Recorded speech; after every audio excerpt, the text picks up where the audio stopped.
কোরআনুল কারীমের মধ্যে আছে, মক্কার কাফেরদের এক সর্দার উকবা ইবনে আবি মুঈত, এই নাফরমান একদিন নবীজির সামনে তার মক্কার কুরাইশদের উপস্থিতিতে নবীজি তার ঘরে গেছিলেন, মেহমানদারি দাওয়াত দিছে, তো সবাই হাত ধুইছে খাইতে, নবীজি হাত ধোয় না। উকবা বলতেছে, মুহাম্মদ হাত ধুচ্ছ না কেন? নবী বলে, চাচা আমি হাত ধুইব না, খাবার নেব না যদি আপনি কালেমা না পড়েন। উকবা বলে, হায় মুহাম্মদ, তুমি তো আমার আটকায় দিলা, এখন যদি মেহমান ফিরাই দেই তোমাকে, তাহলে গোটা মক্কায় ছিচি পড়বে, সর্দারের ঘর থেকে মেহমান না খেয়ে চলে গেছে, এটা তো আমি সইতে পারি না, যাও কালেমা পড়ে নিলাম। কালেমা পড়ছে, পরে নবীজি খানা খাইছে, নবীজি চলে গেছে। সব কাফের সর্দার এগুলো, উমাইয়া ইবনে খালফ, আস ইবনে ওয়াইল, আবু জাহেল, আবু লাহাব, এই নাফরমানরা এবার উকবা ইবনে আবি মুঈতকে একবারে টাটছে ধরছে জাতা দিয়া, এই দোস্ত বন্ধু কামটা করলা কি? কি একসাথে বন্ধুত্ব, একসাথে চলি ফিরি, আজকে এত বছর একসাথে বন খাই, একসাথে বিড়ি খাই, একসাথে গপ মারি, একসাথে মানুষের বেড়িতে দিকে ফিসে ফিসে হাঁটি, আজ এতদিনের সম্পর্ক আমরা সব সিটারি একলগে করি, সব বাটফারি একলগে করি, তুমি কামটা কি করলা? এতগুলো বন্ধুর ইজ্জতের দিকে না তাকাইয়া মুহাম্মদের কালেমা পড়ে ফেললা। দোস্ত মনে তো চাইছিল না, বিপদে তো পড়ছি, তোমরাই দেখছো, কালেমা না পড়লে সে তো চলে যাবে, তাইলে তো আমার বদনাম হবে, মেহমান ফিরে গেছে, সেটা তো আমি চাচ্ছিলাম না। অন কি করতাম কও? যদি বন্ধুত্ব টিকাইতে হয় আমাদের সাথে, তাইলে এখন গিয়া মুহাম্মদের সামনে নিয়ে গিয়া থুতু মারবা আর মুহাম্মদের কালেমা মুহাম্মদকে ফিরাই দিবা। এই জানোয়ার, এই বেঈমান গেছে ঠিকই, গিয়া রাসূলুল্লাহ সাল্লাল্লাহু আলাইহি ওয়াসাল্লামের সামনে থুতু মেরে এরপরে বলছে, মুহাম্মদ তোমার কালেমা তোমাকে ফেরত দিলাম।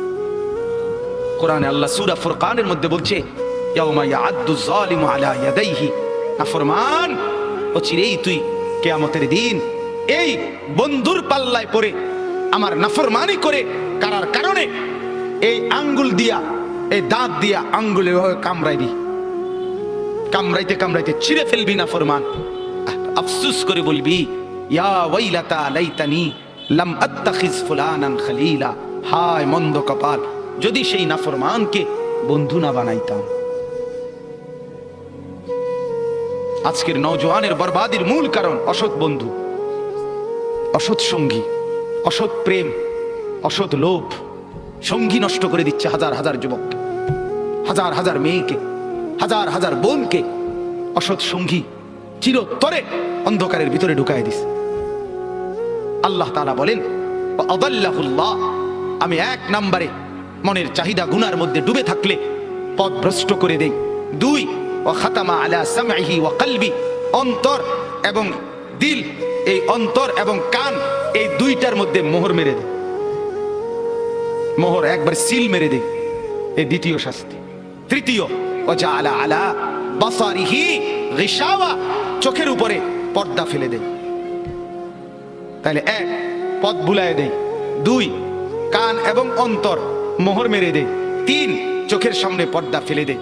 এবার বলেন তো বাপ, চোখেও আর দেখে না হক, কানেও আর হকের কথা শুনে না, দিলেও আর হকের কিছু বোঝে না, আর পথও খুঁজে পায় না, এই লোকটার পরিণতি কি?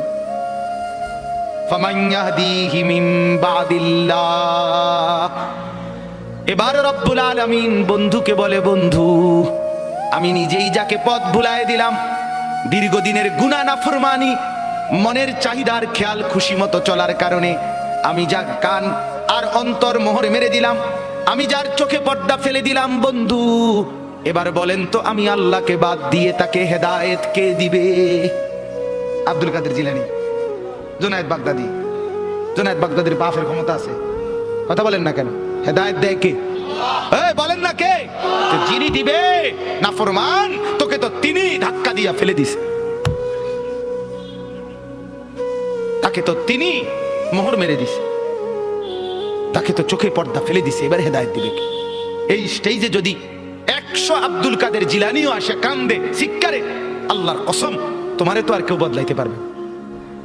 যদি পারতো তো রাসূলুল্লাহ সাল্লাল্লাহু আলাইহি সাল্লাম তো নবীজির চাচা আবু তালেবকে ইমানদার বানাইতে পারতো, পারতো কিনা বলেন না? কি পরিমাণ কাদা কাঁদছে, নবী সাল্লাল্লাহু আলাইহি সাল্লাম আবু তালেবকে কালেমা পড়াবার জন্য কি পরিমাণ কাঁদছে, চেষ্টা করছে। শেষ মুহূর্তে বলছে, চাচা চাচা কালেমাটা পড়েন না চাচা। বলছে না, মানুষের কাছে বেইজ্জতি হব, পড়বো না, মানুষ লজ্জা দিবে। আল্লাহ নবী সাল্লাল্লাহু আলাইহি সাল্লাম বলছে, কানে কানে বলেন, আমি কাউকে শোনাবো না, আমি শুধু হাসরের মাঠে বলবো, মৃত্যু পর্যন্ত চাচা ওয়াদা দিলাম জগৎবাসীকে শোনাবো না আপনি ঈমান আনছিলেন, কানে কানে কন। আবু তালেব বলছে না, কানে কানেও বলবো না। এবার নবী বলে চোখের পানি ফেলতে ফেলতে, চাচা এমনও কইতেন না তো, ঠিক আছে চাচা আমি কালেমাটা পড়ি, আপনি শুধু ঠোঁটটা নাড়েন, আপনি শুধু ঠোঁটটা নাড়বেন, আমি হাসরের দিন বলবো মাওলা আমার চাচা কালেমা পড়ছিল এজন্য ঠোঁট নাড়ছে, এর সুযোগ দেন। চাচা বলছে না না না, আমি ঠোঁটও নাড়বো না। আল্লাহ নবী তখন অঝরে কাঁদতেছিলেন আর চোখের পানি ফেলে বললেন, চাচা আপনি জাহান্নামের আগুনে জ্বলবেন, আমি সইব কেমন? আবু তালেব নাফরমান তখন কি বলছে জানেন? আন্নারু খায়রুম মিনাল আর, মুহাম্মদ মানুষের কাছে লজ্জা পাওয়ার চাইতে আগুনে জ্বলা অনেক ভালো। বাপ নিজেদের জিন্দেগিতে একবার ভাইবা দেখেন, আমিও ভাবি আপনিও ভাবেন এমন আচরণ আমার মধ্যে আছে কি? 3 দিন ধরে যে বাড়িতে মেয়ের বিয়েতে ছেলের বিয়েতে যে ডেকসেট বাজাইলেন, কারে খুশি করার জন্য? হ্যাঁ, 1 লক্ষ টাকার গেট, এরপরে গায়ে হলুদের এই নগ্ন অনুষ্ঠান কার জন্য করলেন? বেড়া বেড়ি সব যুবক যুবতী সব একই মাইক্রো প্রাইভেট কারের ভিতরে যাতাযাতি করে বহাইয়া একখান থেকে একখানে নিলেন, কার জন্য? পুরা প্যান্ডেলের ভিতরে একসাথে বেড়া বেড়ি একত্রে খায়, নাচে, গায়, ফুর্তি করে, কার জন্য? শুধু সমাজ, সোসাইটি, পরিবেশ, সোসাইটি মেনটেন করছেন, সমাজ মেনটেন করছেন। ছেলেরা চাইছে, মেয়েরা চাইছে, বাচ্চারা চাইছে, এতে হেতে চাইছে, তো মালিক তিনি কি চাইছিল? ওনার কথা মনে হয় নাই? রাসূল সাল্লাল্লাহু আলাইহি সাল্লাম তার কথা মনে হয় নাই? বলেন, কিয়ামতের দিন নবী সাল্লাল্লাহু আলাইহি ওয়াসাল্লামের কাছে কোরআনে আছে, ফাকাইফা ইদা জিনা মিন কুল্লি উম্মাতিন বিশাহীদ ওয়া জিনা বিকা আলা হাউলা'i শাহীদা। নবীকে বলছে আল্লাহ, বন্ধু আপনার উম্মতের প্রত্যেকের আমলনামা আমি আপনার হাতে দেখাবো, আপনার হাতে, আপনার সামনে পেশ করব, আপনি দেখে কথা বলবেন, আমার কাছে সুপারিশ আপনি কইরেন, মানা নাই, কিন্তু আপনি দেখে করবেন। রাসূলুল্লাহ সাল্লাল্লাহু আলাইহি সাল্লাম যদি হাসরের ময়দানে এরকম আমলনামা খুলে উল্টায় আর পৃষ্ঠার পর পৃষ্ঠা দেখে ফজর নাই, জোহর নাই, আসর নাই, মাগরিব নাই, ইশা নাই, শনিবার রবিবার, মদ জুয়া, অবৈধ উপার্জন, গান বাদ্য, নাটক, সিনেমা, জিনা, ব্যভিচার, বেহায়া, বেপর্দা সব উল্টায়, আল্লাহ নবী সাল্লাল্লাহু আলাইহি সাল্লাম তখন বলবে, উম্মত কি এটা? উম্মত আমার 23 বছরের এত চোখের পানির কথা একবারও মনে হয় নাই? কি আনছো এটা আমারে? উম্মত তুমি জানো না আমি যে তায়েফের পাথরের আঘাতে পুরা পিঠ চালনির মতো জাজরা বানায় ফেলছে আমার? শোনো নাই তুমি? আমারে যে উহুদের ময়দানে দান দান শহীদ করে রক্তাক্ত করছে, তুমি শোনো নাই? আমি যে 14 দিন পেটে ক্ষুধার তাড়নায় পাথর বাঁধছিলাম, উম্মত তোমার মনে নাই?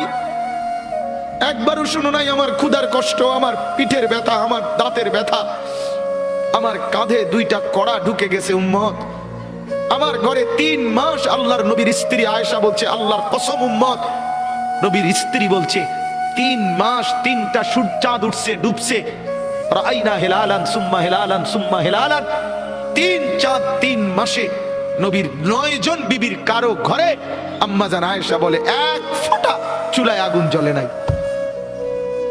মা আওকাদাত ফি আবিয়াতে রাসূলিল্লাহ নারুন, নবীর একজন বিবির ঘরেও আগুন জ্বলে নাই। আল্লাহ নবীর স্ত্রী আয়েশা একদিন বলছিল নবীকে পিঠে হাত বুলাইয়া, ইয়া রাসূলুল্লাহ, স্বামী আপনার পিঠ ছিদ্র ছিদ্র কেন? পুরা পিঠ চালনির মতো ছিদ্র ছিদ্র কেন? আপনার কি ছোটবেলায় বসন্ত রোগ হয়েছিল, গোটা হয়েছিল? আল্লাহর নবী চোখের পানি ফেলে বলছে, আয়েশা তুমি জানো না আমার এই পবিত্র দেহে তো কোনোদিন মশাও বসে না, মাছিও বসে না, পোকা বসবে কেমনে?